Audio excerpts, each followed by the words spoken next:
अस्सलाम वालेकुम रहमतुल्लाहि व बरकातुहू। उम्मीद की तमाम इख़वान बख़ैरियत व आफ़ियत होंगे। बहुत सारे इख़वान पूछ रहे थे कि किंग सऊद यूनिवर्सिटी में कैसे अप्लाई किया जाता है, तो उन्हीं के लिए वीडियो बना रहा हूँ। तो सबसे पहले आपको इसे गूगल खोलना है और गूगल खोलने के बाद उसके बाद आपको यहाँ पे लिंक जो है इसका दाखिल करना है। तो आप अगर आपके पास लिंक मौजूद है तो वहीं से ओपन कर लें, और अगर लिंक नहीं है तो मैं यहाँ पे लिख रहा हूँ, उसको आप लिख लें। ठीक है, देखिए यहाँ पे मैं लिखा तो इतना पूरा आ गया। उसके बाद है शैलेश और KSU। उसके बाद इसको ओपन कर लीजिए।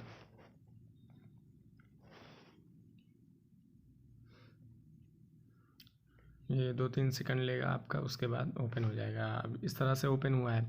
अगर आप आईडी बना चुके हैं, एक मरतबा लॉगिन कर चुके हैं अपना अकाउंट, तो फिर से यहाँ पे लॉगिन हो जाइए। और अगर आप नए सिरे से आईडी बनाना चाहते हैं तो न्यू रजिस्ट्रेशन पे क्लिक करें।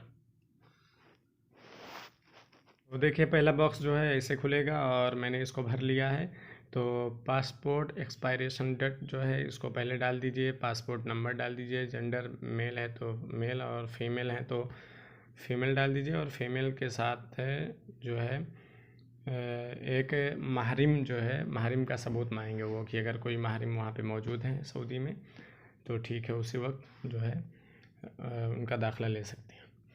और उसके बाद जो है यूज़र नेम पे वही पासवर्ड नंबर रहता है। पासवर्ड पे अपना कोई पासवर्ड जो याद हो आपको रख लें। ईमेल पे जो है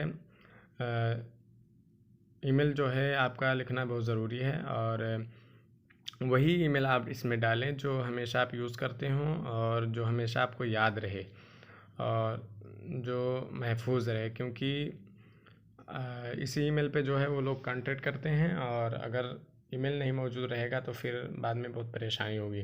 ठीक है, उसके बाद अपना फ़ोन नंबर डालें, उसके बाद कंटिन्यू करें। उसके बाद देखिए ये जो है ये शो होगा। उसके बाद इस पर ओके कर दीजिए आप।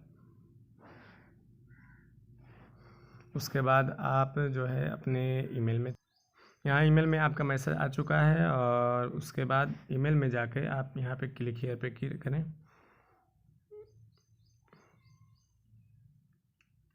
उसके बाद ये 2-4 सेकंड लगेगा। उसके बाद फिर ये इस तरह खुलेगा। फिर इसके बाद आप यहाँ क्लिक हियर पे करें। उसके बाद यहाँ पे वही यूज़र आईडी और पासवर्ड डालना है जो आपने वहाँ पे दाखिल किया था। ठीक है, तो डाल देता हूँ।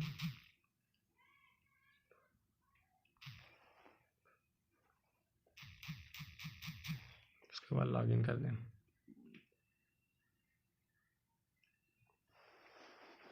इस तरह से खुलेगा। तो इसमें स्टूडेंट आईडी जो है वही पासपोर्ट नंबर रहेगा, वो ऑटोमेटिक रहेगा, ईमेल भी ऑटोमेटिक रहेगा।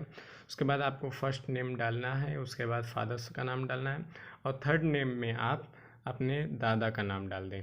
उसके बाद लास्ट नेम में अपना जो वो है थर्ड नेम होता है, सर नेम, उसको डाल दें। उसके बाद नेशनलिटी जो है कहाँ की है आपकी, मेरी नेपाल की है, इसलिए नेपाल डाल दिया हूँ। फ़ोन नंबर डाल दीजिए आपका, आप घर का जो फ़ोन नंबर हो। उसके बाद ये मोबाइल नंबर पहले ही से मौजूद रहेगा। उसके बाद यहाँ पर एड्रेस में है ये रोड नंबर मांगेगा और हाउस नंबर। तो नंबर ऐसे ही लिख के और रोड लिख दीजिएगा, और हाउस नंबर भी अगर हाउस नंबर नहीं मालूम भी होगा तो कोई भी लिख दीजिएगा, क्योंकि ये उतना अहम नहीं है। सबसे ज़्यादा अहम आपका पासपोर्ट है, और आपका नाम है, और आपके फादर का नाम है, और आपका ईमेल एड्रेस, ये सब सही होना चाहिए। और इसमें अगर कोई कमी या बेशी होती है तो कोई हर्ज की बात नहीं है। उसके बाद सिटी क्या है, डिस्ट्रिक्ट क्या है, इसको लिख दीजिएगा। सिंगल है या मैरिड है उसको भी कर दीजिएगा। डेट ऑफ बर्थ क्या है उसको लिख दीजिएगा, और कंट्री ऑफ बर्थ क्या है उसको लिख दीजिएगा। सिटी ऑफ बर्थ इसको पड़ा, और आपके पास कांटेक्ट नहीं हो रहा है तो कोई ऐसा नाम दे दें जिसके पास वो कांटेक्ट कर सकें। तो उसमें आप नाम दे दीजिए। मैं अपने साथी का नाम लिख दिया हूँ, अब्दुल वाहिद का, और उसके बाद उनका ईमेल एड्रेस दे दिया हूँ, फ़ोन नंबर दे दिया हूँ। तो ये सारी चीज़, आप जहाँ से तालीम हासिल की हैं वो किस कंट्री की है वो, तो उसके बाद आपके सर्टिफिकेशन के बारे में पूछा जाएगा कि आपने ये सर्टिफिकेट कहाँ से हासिल की है। तो कंट्री नेम जो है नेपाल है। इशूड बाई यानी कहाँ से ये मिला है सर्टिफिकेट, तो आप जहाँ जिस मदरसे से पढ़े हैं, जैसे मैं जामिया सिराजुल उलूम अस्सलाफिया लिख देता हूँ,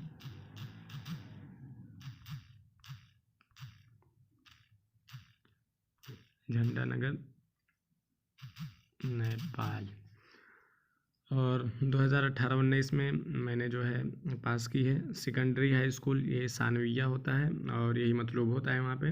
तो सेकेंडरी स्कूल पे इसको ओके कर दें। उसके बाद यहाँ पे परसेंटेज आपके लिखने हैं और यानी 100 में से आप इतने परसेंट पाए हुए हैं। उसके बाद यहाँ पे आपको पासपोर्ट की इमेज, सर्टिफिकेट की इमेज, और ये तीसरे नंबर पे जो है ये है आपका कश्फुद्दर्जात। तो कश्फुद्दर्जात जो है होना चाहिए। उसके बाद पर्सनल फ़ोटो होना चाहिए, पासपोर्ट साइज़ फ़ोटो जिसमें आप चश्मा और टोपी वगैरह ना लगाए हों, बिल्कुल बाल खुले होने चाहिए और आँख भी खुला होना चाहिए। उसके बाद एक सीवी है। तो ये जो 5 चीज़ें हैं जिनमें से 4 जो है इजबारी है, यानी आपको लगाना पड़ेगा, ज़रूरी है। पासपोर्ट, सर्टिफिकेट और कश्फुद्दर्जात और फ़ोटो, और सीवी जो है ये अख्तियारी है, अगर आप लगाएं तो ठीक है, वरना कोई बात नहीं है।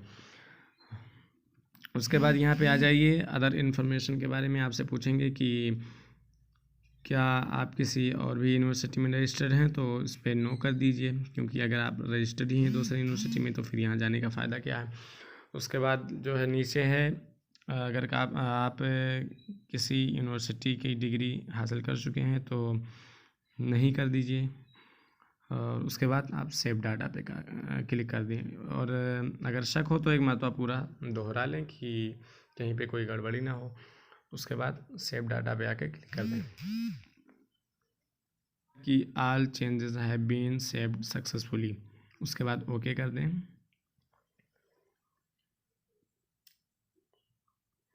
उसके बाद यहाँ आने के बाद फ़िल्टर मेजर्स पे करें जो येलो कलर का है। उसके बाद यहाँ पे टाइप ऑफ स्टडी पे क्या है, इसको रेगुलर कर दें। और डिग्री कौन सी चाहिए आपको, डिप्लोमा कर दें। फर्स्ट सेमेस्टर में जाना है, इसको कर दें। उसके बाद ये वाला पहले वाला कर दें। उसके बाद किंग सऊद यूनिवर्सिटी। और उसके बाद जो है यहाँ पर आकर ये जो तीर बना हुआ है उस पर क्लिक करें। उस पर क्लिक करने के बाद ये चीज़ यहाँ पे आ जाएगी। उसके बाद नीचे आकर अगर इसको सेव सेलेक्टेड मेजर्स कर दें। यहाँ पे जो ऊपर एक ऑप्शन दिया है ये प्रिंट अवेलेबल मेजर्स, तो इसकी ज़रूरत नहीं है कि इसको प्रिंट किया जाए, तो सेव सेलेक्टेड मेजर्स कर दें। उसके बाद यहाँ पे भी प्रिंट का ऑप्शन आता है, तो प्रिंट करने की कोई ज़रूरत नहीं है। उसके बाद इसमें अगर एडिट करना है, मेजर्स की हैं आपने, अगर इसमें कोई एडिट करनी है तो यहाँ पे मॉडिफाई मेजर्स पे आएँ और आप इसको एडिट कर सकते हैं वहाँ पे क्लिक करके। और अगर कुल सब सही है तो उसके बाद सेव मेजर्स पे क्लिक करें। ये उसके बाद ये मैसेज आएगा। इसका मतलब ये नहीं है कि मतलब आपका जो है दाखिला हो चुका है, बल्कि इसका मतलब ये है कि अभी आपका एप्लीकेशन जो है वो कंप्लीट हो चुका है। और लास्ट डेट जो है वो 10/8/2020 की है, और शायद 2.5-3 महीना बाद जो है इसका रिज़ल्ट भी आउट होता है। ठीक है, तो अब ये सारी चीज़ें हैं जो इसको फॉलो करके आप भर दें। और अभी वक्त भी माशाल्लाह बहुत है, इसलिए आराम से भरें, कोई परेशानी की बात नहीं है। और अगर कोई परेशानी होती है तो कमेंट करके पूछें, इंशाल्लाह ताला ज़रूर हल किया जाएगा। और नई चैनल बनाई गई है और इन्हीं सारी चीज़ों के लिए तो सब्सक्राइब कर दें तो बड़ी मेहरबानी होगी। शुक्रिया, जज़ाकल्लाह। अस्सलामु अलैकुम वरहमतुल्लाहि वबरकातुहू।